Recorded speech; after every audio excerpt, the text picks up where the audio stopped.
彩嘅電視劇集可以叫觀眾定時定候扭開電視機，投入劇情，喜怒哀樂各種情緒都受戲中嘅男女主角牽引。再見艷陽天、天長地久、穆桂英等等出色嘅電視劇集，演員嘅精湛演技、編劇嘅動人故事，都成為過百萬觀眾每日追看嘅電視劇集，深受觀眾歡迎。嚟緊2004年，亞洲電視已經計劃一連串嘅精彩劇集送俾大家。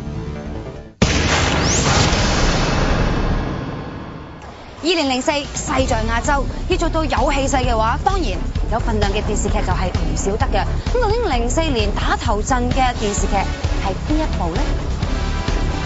紅遍中港台嘅馬景濤，演古裝民初片都咁出色嘅陳秀雯，04年打頭陣嘅電視劇集就係由再見艷陽天原班人馬傾力製作《愛在有晴天》。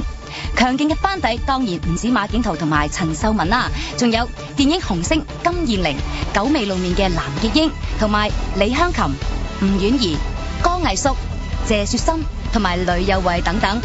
愛在有晴天係以民初時期做故事背景，為咗令劇集更加有真實感，台前幕後就拉大隊去到廣東省各個景點取景，將民初嘅感覺重現觀眾眼前。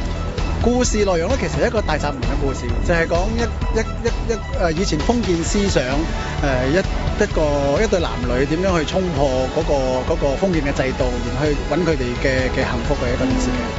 嗱，我知道咧，即係你嘅班底台前幕後咧，都係用一個嘅陣容咧，就好強大啦。咁啊，你都係我哋亞洲電視04年重頭劇嘅其中一個劇集啦。咁你對呢個劇集有啲咩期望咧？有啲咩嘅要求咁樣咧？用心做一個好戲咧，即係好難講，因為每一個戲成功與否咧，係要配合天時地利人和啦。即係只不過就係話盡自己嘅努力做到最好，希望觀眾中意，咁就已經係滿足噶啦。咁收視率係點樣就睇下觀眾識唔識貨啦。觀眾嘅眼睛咧係雪亮嘅，佢哋自然就會識揀啦。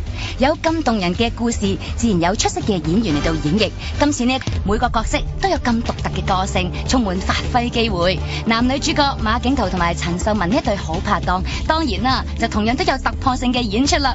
要數佢哋合作過嘅演出咧，包括有《再見艷陽天》同埋《天長地久》，佢哋出色嘅表現令到觀眾留下咗深刻嘅印象。佢哋自從3年前演出完《天長地久》之後，都冇合作過噶咯。咁耐冇見，佢哋咧就預備咗一份嘅禮物，互相送俾對方。睇下陳秀雯為馬景濤預備咗乜嘢禮物先。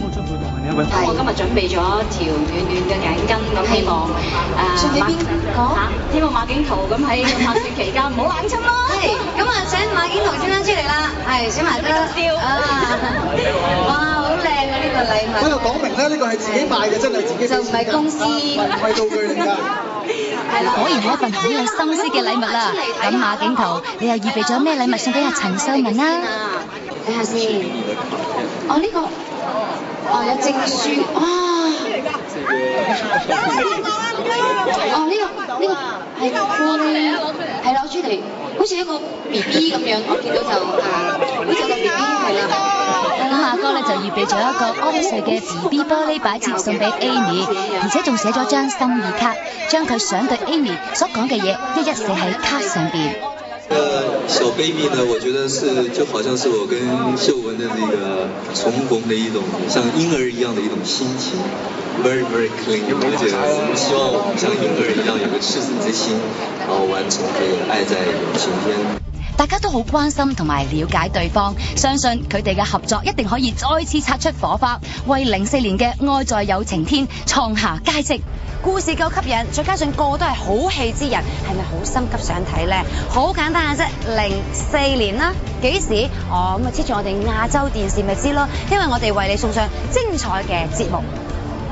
馬景濤同埋陳秀雯喺對上一次嘅合作傳出不愉快事件，今次兩位再次碰頭合作，一個深深嘅擁抱，令一切盡在不言中。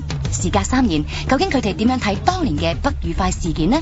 下一節我哋會專訪主角馬景濤同埋陳秀雯，暢談兩個人多年嘅合作經歷。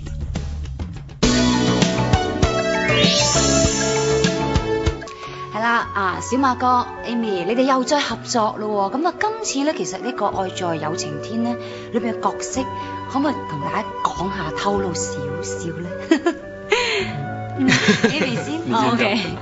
咁我哋今次演嘅戲咧，雖然從前我哋合作過兩部都係民初戲，其實今次都係民初戲。咁但係當我睇到劇本嘅時候，我都覺得幾新鮮，同埋都幾多突破嘅嘢可以做到嚇。咁最主要就係話，我講我自己嘅角色啦，就係話同以前好似再見陽天啊，同埋天長地久，以往我做嘅都係一啲比較傳統中國婦女嘅嗰種性格嚟嘅。咁但係今次係